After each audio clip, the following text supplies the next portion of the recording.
All right, let's talk about cracking a code that every single associate project manager apprentice out there needs to solve.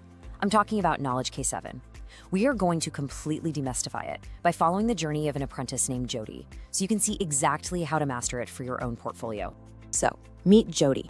She's an APM apprentice at a company called IBS Stores, and she's kind of hit a wall.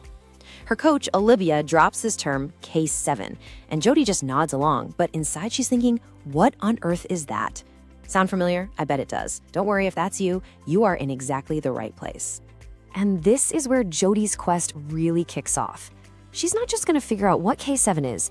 She's on a mission to understand why it's so important for her apprenticeship and, the big one, how to actually prove she's got it down. Right now, for Jody, K7 feels completely abstract. It's just a letter and a number, like some kind of secret agent code. But luckily, her mentor, Adam, is about to step in and be her guide. He's going to translate all this project management jargon into plain, simple English. So Adam kicks things off by decoding the absolute core of K7. And guess what? It's not about secret formulas or complicated theories. It's all about people, specifically their roles on a project. So here it is, the official definition. At its heart, K7 is all about knowing who does what. Seriously, that's it. Who has the final say, who's doing the actual hands-on work. When everyone understands their part, the project just flows. But when they don't, well, that's when you get absolute chaos. Okay, this right here is absolutely crucial. Adam explains to Jody that there's a huge difference between responsibility and accountability. Think of it this way. Responsibility is the doer. You can have multiple people responsible for tasks, but accountability, that's the owner, the one person whose neck is on the line. The buck stops with them. You can give someone else the responsibility to do the work, but you can never delegate accountability.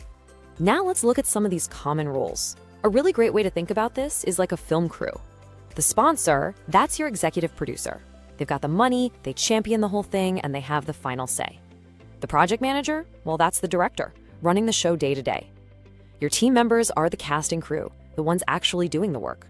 And subject matter experts, they're like the special effects wizards you bring in for one specific tricky scene. See? Each role is totally distinct, but they're all vital to making the movie happen. So knowing the theory is one thing, right?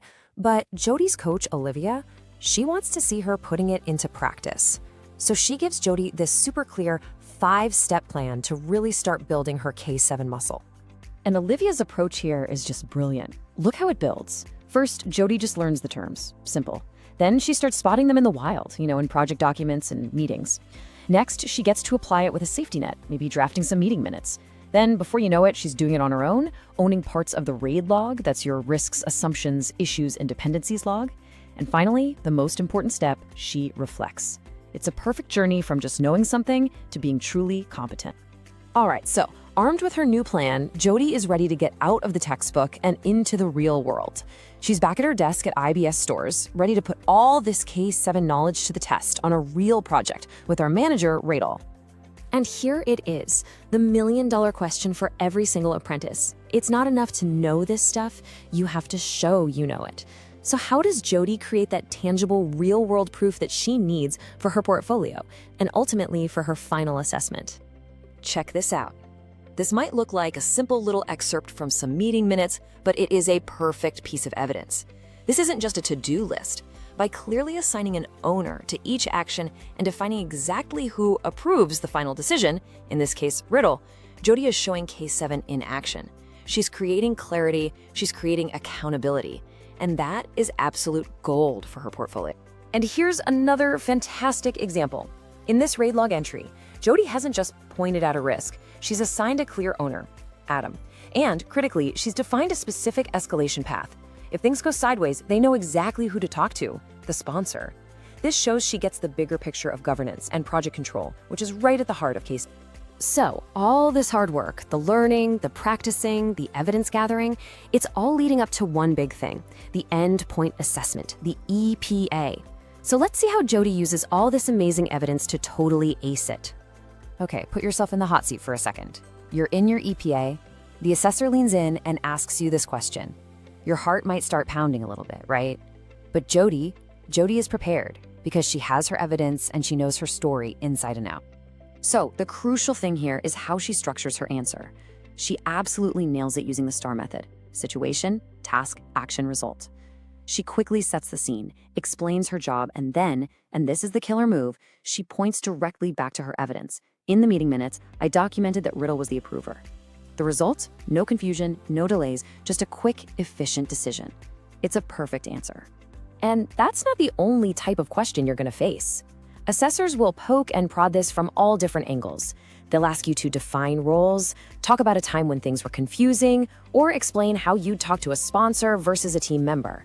But you know what? That evidence you've been collecting, it is going to be your best friend for every single one of these questions. So by now, Jody's had this aha moment. She realizes K7 isn't just some boring requirement she has to tick off a list. It's something way more valuable. It's a tool she can use every single day to be better at her job. And that really is the ultimate takeaway here. Mastering K7 isn't just about passing your apprenticeship, it's about becoming a genuinely great project manager. Understanding who does what, who decides what, and who owns what. That is the fundamental skill that stops confusion in its tracks and turns potential project chaos into controlled, successful delivery. It's your superpower. So I'll leave you with this question to take back to your own job. Think about the project you're working on right now. Who holds the authority for the next big decision? If you know the answer instantly, congratulations, you're already using your K7 superpower. And if you don't, well, your quest begins now.